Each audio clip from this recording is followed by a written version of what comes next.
Hey everybody, it's me. And I know what you're thinking. You probably clicked on this video and said to yourself, Geoff, you've already made a video about hearing loss.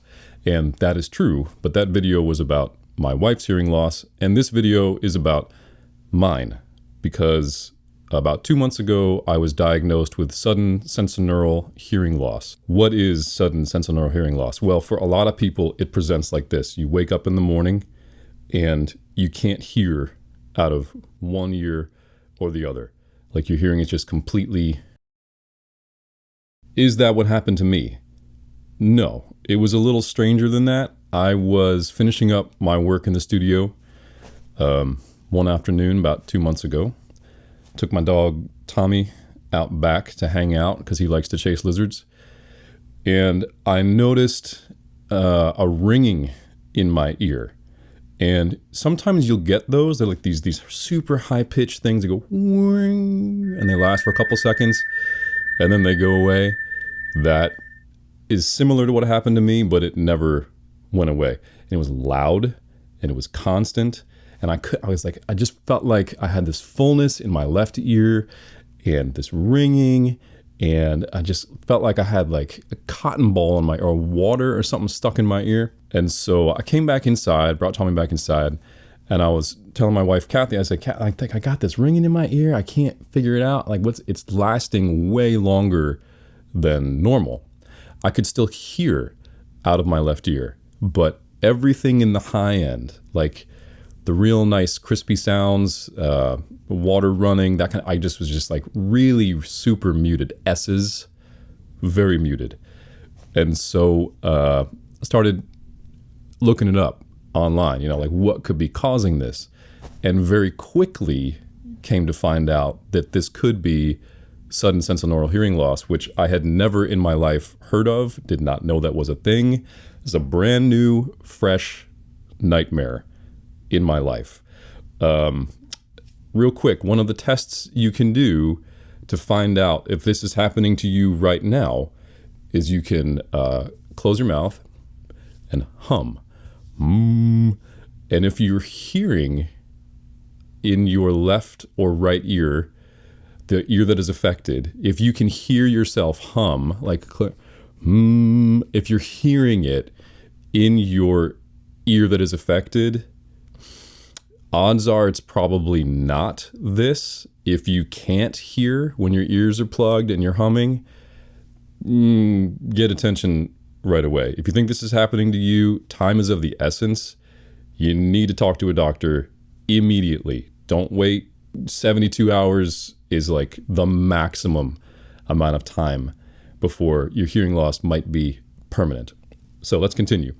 So I figured this out, that this might be what this is, and immediately got on a telehealth call with, or a telehealth video conference with a doctor through my insurance company, and gave him my symptoms, gave him my history, and obviously, like, he can't look in my ear. We're talking through a video chat, and he kind of goes, well, it might just be, your eustachian tubes are clogged, and why don't we just wait and see what happens? Go talk to your primary tomorrow.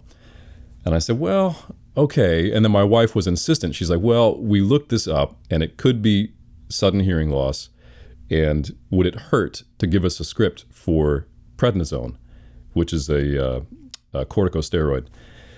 And he said, well, I without an examination, I can't give you the full treatment, but, I'll give you a burst pack. Basically, it was like a 5-day dose of 40 milligrams. But definitely go see your primary care tomorrow. I said, okay, great. So spend that day just kind of like feeling really weird, just couldn't understand what was happening. Got the prescription filled, started taking this prednisone. The following day, I go to my primary care physician. Hearing has still not improved. And now I'm starting to get really concerned. So I go to my primary. He looks at me and says, here's some Flonase. It's just allergies. You're fine. So this is where it starts to get into the realm of you have to be your own advocate, because it seems like a lot of doctors don't know what this is. and they are not likely to believe you when you tell them that sudden sensorineural hearing loss is what may be happening to you. So you really need to advocate for yourself in the situation. So I talked to that doctor. He sent me away with Flonase, and I was like, this isn't right. So he did tell me to go see an ENT, which of course I was already going to do. So I made an appointment with the ENT and got in the next day. So now we're day 3. And I go see the ENT. He says, well, you're the first guy you talked to, the telehealth doc, put you on the right thing. He's like, we see this all the time. It is in fact sudden sensorineural hearing loss. They gave me an audiogram to confirm. My hearing in my right ear was near perfect, and my hearing in my left ear was severely impaired in the high end. So like if you're an audio person, 4K and higher. If you've ever used an EQ on like a stereo system or whatever, like, just drop out all the high end. And that's what my world sounded like in my left ear. This particular ENT, who is not my normal ENT, he's somebody that I could get in to see right away, did not seem concerned. He said, we're not going to do anything else for you. You're going to be fine. Finish out your prednisone, which was going to be another 2 days. And then I'll see you back in 3 months. That was his diagnosis and his, method for getting me on the road to wellness. And I wasn't particularly happy with that because at this point, of course, I had been researching the crap out of this. And from everything that I was reading, it was like, well, this could be life-changing. It could get worse. It could get better on its own. Nobody really knows. You need to be doing as much as possible. So I left that ENT, went home, spent the next couple days finishing out my course of prednisone. In the meantime, I had made a appointment with a second ENT, my usual ENT. During all of this, the ringing is still there. I had developed something called hyperacusis, which is sensitivity to sound in that ear. So anything that was even remotely loud, like my son is a maniac, so he's always constantly yelling, or like the dog barking, or music playing at a volume that's louder than conversational speech, starts to distort. It was really just very aggravating. Couldn't listen to music in the car. Couldn't really have a conversation in the car because everyone tried to talk over the road noise. What else is going on? Hyperacusis, tinnitus, which was really strange because not only was it a ringing, but it was like a shushing, and also sounded like somebody was in my ear hitting a tiny martini glass with a fork or a spoon or a knife, whatever you do at weddings, tink, tink, tink, tink, tink, all up in there all the time. So, continuing, finished out my course of those that course of prednisone, and then went to my second ENT appointment. She gave me a new audiogram. In the course of that week, I had recovered a tiny bit of hearing in my left ear, which was amazing. I was very encouraged. Sat down with the doctor, and she said, well, I'm going to give you a prescription for a 3-week course of prednisone where I want you to taper off. So it's a 3-week, it's the most they can prescribe you orally, which I didn't realize at the time was a lot. And I was reacting fine to the prednisone at the time. It was no big deal. So I said, okay, great, let's do that. She said that doing the intratympanic membrane, the eardrum perforating shots was probably not going to do a whole lot for me, considering I was already starting to recover some of my hearing, and the fact that my particular hearing loss was not debilitating in any way. Like I could still understand speech. I could still hear pitch. I wasn't missing anything in conversations. It was just really irritating and annoying and frustrating. Anyhow, so got my 3-week prescription for prednisone, and then also constantly still researching what I can do to improve. And I stumbled across, I think, a YouTube video where somebody in the comments suggested going to hyperbaric oxygen therapy. And so I found a place in town. Shout out to Insight Chiropractic and Wellness they're out in Maitland. If you're in the Central Florida area and you need hyperbaric oxygen therapy, this would be the place I'd recommend. Anyhow, so I spent the next 3 weeks or so taking this prednisone and sitting in a hyperbaric oxygen chamber for 75 minutes a day. It was quite a commitment, but I really wanted to do as much as possible to recover my hearing. So 3 weeks go by, and things are starting to improve.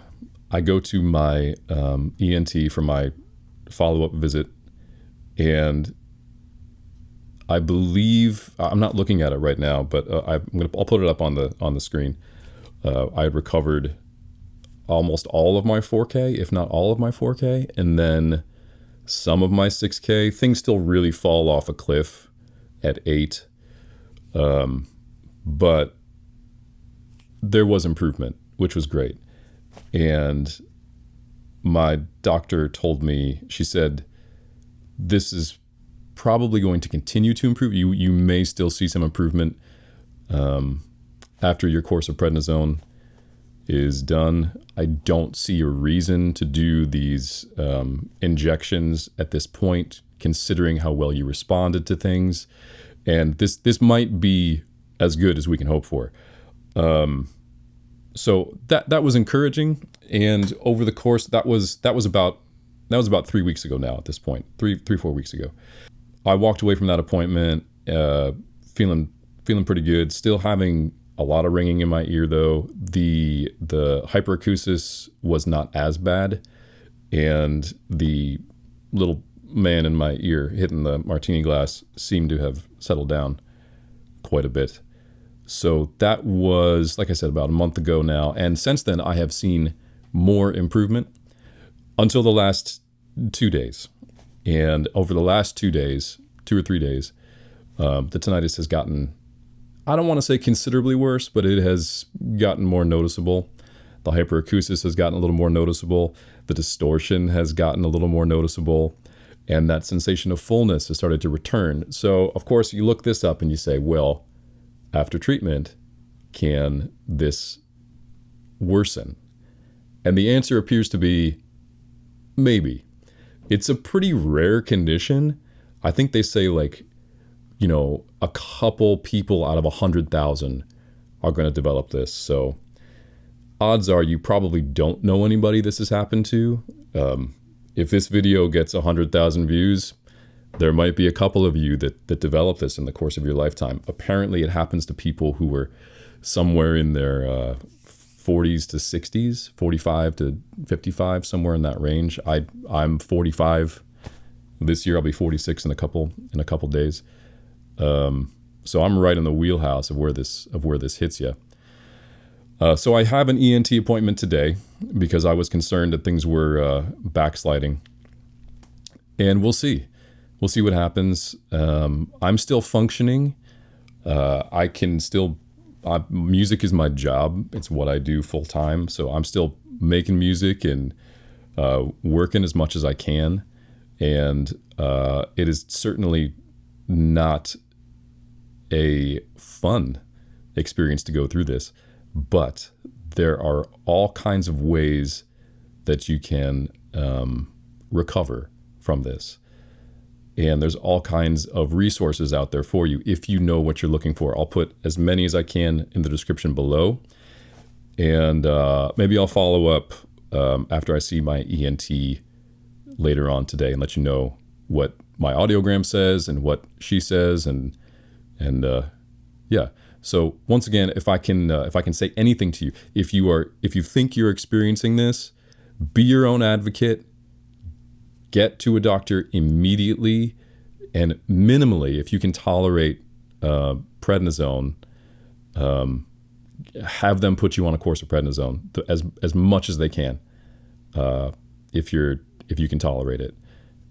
If you need those eardrum shots, I wish you the very best of luck, because I hear they're not a whole lot of fun, but apparently they do work. So best of luck to you. And thanks for watching. Okay, so it's later in that same day, and I just got back from the ENT. I'm happy to report that there has been no change in my hearing, so that's great news.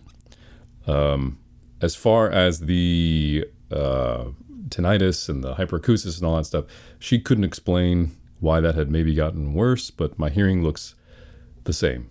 So that's all good stuff.